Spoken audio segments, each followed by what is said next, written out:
کسی کو مانتا ہے. اور امتحان تو دیکھو اللہ کا امتحان تو دیکھو. سارے خدا نظر آ رہے ہیں, سارے خدا نظر آ رہے ہیں.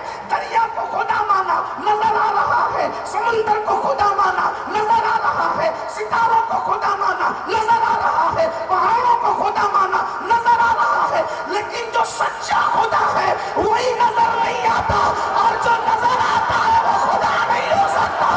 جو خدا ہے وہ نظر نہیں آتا. لیکن اللہ اکبر, ایسا چھپا ہے, ایسا چھپا ہے, ایسا چھپا ہے کہ سدرا پہ رہنے والا جبریل بھی نہیں دیکھ سکتا. ایسا چھپا ہے کہ جو آدم کو آ کر کے بتائے کہ خدا ہے وہ جبریل بھی نہیں دیکھ سکتا. اب جبریل نہیں دیکھ سکتا تو پھر کون دیکھ سکتا ہے؟ اللہ اکبر. لیکن وہ خدا وحدہ لا شریک نے اس دنیا کے گورکھ دھندوں کی کھلی ہوئی منڈی میں جب اپنی توحید کے پتے کے لیے کہ خدا ہے, ارے چاند نکل گیا ہے, اس کے لیے کردار اتنا بلند ہونا چاہیے منوانے کے لیے, تو خدا ہے. اللہ ایک ہے اور وہ آنے والا ہے. شیش کو بھیجا, اللہ ایک ہے وہ آنے والا ہے. نوح کو بھیجا, اللہ ایک ہے وہ آنے والا ہے. سب نے آ کر کے یہی کہا. میرے دادا مرشد حضور مفتی اعظم اسی فلسفے کو بیان کرتے ہیں. رسول انہی کا تو مجدہ سنانے آئے ہیں. سارے نبی کیوں آئے, سارے نبی کیوں آئے؟ کہتے ہو میلاد کیا ہے. میں نے کہا یہ میلاد کی خبر دینے تو 1,24,000 کم و بیش آئے تھے, ورنہ ان کا عنوان کیا تھا؟ اللہ ایک ہے وہ آنے والا ہے, اللہ ایک ہے وہ آنے والا ہے, اللہ ایک ہے وہ آنے والا ہے, اللہ ایک ہے, اور اللہ ایک ہے اور اس کا وہ حبیب, اس کا حبیب وہ آنے والا. اللہ ایک ہے اور اس کا وہ حبیب آخری نبی آنے والا, وہ آئے گا, وہ آئے گا, وہ آئے گا, وہ آئے گا. یعنی سب نبی اس کا ذکر کرتے رہے. میرے وہ مرشد دادا مرشد کہتے ہیں رسول انہی کا, رسول انہی کا تو مجدہ سنانے آئے ہیں, انہی کے آنے کی خوشیاں منانے آئے ہیں. اللہ اکبر. جو چاہیں گے, جسے چاہیں گے یہ اسے دیں گے. کریم ہے, کریم ہے, کریم ہے. یہ خزانے لٹانے آئے ہیں. انہیں خدا نے کیا اپنے ملک کا مالک, انہیں خدا نے کیا اپنے ملک کا مالک. اللہ اکبر. کریم ہے, وہ خزانے لٹانے آئے ہیں. جو چاہیں گے, جسے چاہیں گے یہ اسے دیں گے. اللہ اللہ.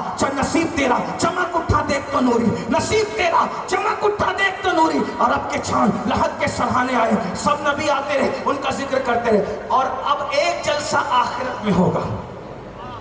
پہلا جلسہ سن لیا, ایک جلسہ آخرت. توجہ, اب توجہ, توجہ.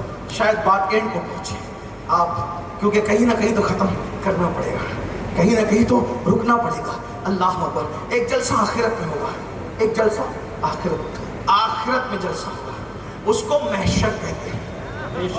اور ایک بات آپ کو بتاؤں, جنت کا فیصلہ بہت بہت بہت نازک موڑ پہ بات آ گئی ہے. اگر سمجھ سکو تو سمجھنا, نہیں سمجھ سکو تو کم سے کم علماء سے پوچھ لینا. غور فرمائیں, اس لیے کہ باب مدینۃ العلم سے دل کے تار جڑے ہیں, اور اس میں بیچ میں وسیلہ سرکار غوث اعظم ہے. توجہ آپ کی, غور کریں, دھیان فرمائیں, دھیان فرمائیں, توجہ فرمائیں. آخرت میں جلسہ کس لیے ہوگا؟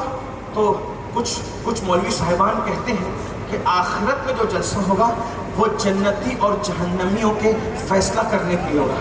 میں نے کہا فیصلہ تو کہیں بھی ہو سکتا ہے, فیصلہ تو, اور پہلی بات تو فیصلہ ہو چکا ہے. حدیث صحیح ہے میرے پاس, اس کی دلیل ہے. قلم خشک ہو گیا, جنتی جنت میں, جہنم سب. تو پھر یہ محشر کیوں ہے؟ تو فیصلے کے لیے, توجہ کریں, فیصلے کے لیے میدان نہیں ہوتے, فیصلے کے لیے کمرے ہوتے ہیں.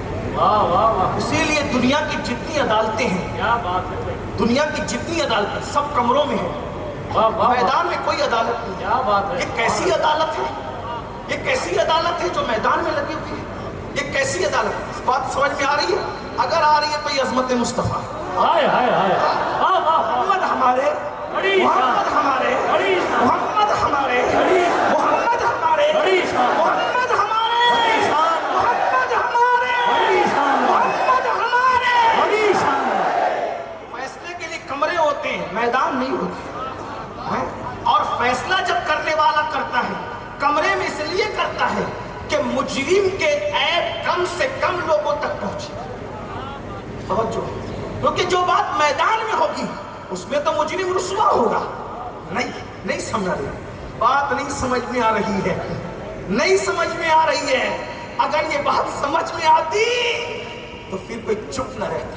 لیکن میں بھی عجب آدمی کہ یہ خانقاہ کی بات میں بھی میدان میں لے آیا. خانقاہ کی بات میدان میں لے آیا اور اس ہمت کے ساتھ لے آیا کہ نیچے خانقاہی نہ ہو لیکن اوپر کچھ خانقاہی بیٹھے ہوئے. اس لیے تھوڑی ہمت کر رہا. انشاءاللہ غوث پاک کا کرم ہوگا, انشاءاللہ ان کے وسیلے سے اللہ رب العزت ضرور تم پر شرح صدر فرمائے گا. توجہ, عدالت کمروں میں فیصلے اس لیے کرتی ہے کہ مجرم کم رسوا یا رسوائی نہ. اسی لیے میں کہتا ہوں کیا کوئی جج اللہ سے زیادہ عیب پوش ہے؟ وہ تو ستار ہے نا. پھر میدان کیوں؟ اچھا میدان بھی اتنا بڑا, ایک آدمی بھی غیر حاضر نہیں چاہیے. ایک آدمی بھی غیر حاضر نہیں چاہیے, سب حاضر چاہیے. آدم بھی چاہیے اور آخری قیامت تک سب چاہیے. اس کے بعد ایک مذہب کا نہیں چاہیے, ہر مذہب کے چاہیے. ایک مسلک کا نہیں چاہیے, ہر مسلک کے چاہیے. اللہ جب جنتی اور جہنمی کا فیصلہ ہونا تھا تو جہنمیوں کا جلسہ الگ رکھتا, جنتیوں کا جلسہ الگ رکھتا. اس لیے کہ تو نے جنتی اور جہنمی چھانٹنے کے لیے تو نبیوں کو بھیجا. پھر وہاں ملا کیوں رہا ہے, وہاں ملا کیوں رہا ہے؟ سب کو جمع کیا. اور اس کے بعد ایک بات, جب جج ہوتا ہے اور عدالت ہوتی ہے تو پھر صرف جج کرسی پر ہوتا ہے. اب بہت نازک بات ہے اگر آپ ہضم کر سکیں جودھ پور والے, جج صرف کرسی پر ہوتا ہے. جج صرف اور کوئی دوسرا نہیں ہوتا نا کوئی جج. دیکھیں کہ نہیں, ملانے کے لیے نہیں کہہ رہا ہوں, سمجھانے کے لیے 1000 بار بلا تمثیل, کروڑ بار بلا تمثیل. عدالتوں میں کرسی ایک ہی ہوتی ہے اور اس پر ایک ہی جج ہوتا ہے. اللہ اکبر, اللہ اکبر. وہاں میدان مطلب صرف فیصلہ نہیں ہونا ہے, کچھ اور بھی ہونا ہے. اس کے بعد نمبر 2 عرش ہے. عرش ہے اور عرش تخت ہے. تخت اس کو اپنے لب و لہجے میں کہہ لوں مجازی طور پہ سمجھانے کے لیے, اسٹیج لگا ہوا ہے, اسٹیج لگا ہوا. دوسری بات عدالتوں میں کسی کے ہاتھ میں جھنڈا نہیں دیا جاتا, وہ صرف فیصلہ ہوتا ہے. ٹھیک ہے. چوتھی بات سن لیں آپ, چوتھی بات جھنڈا نہیں دیا جاتا کسی کے ہاتھ میں. چوتھی بات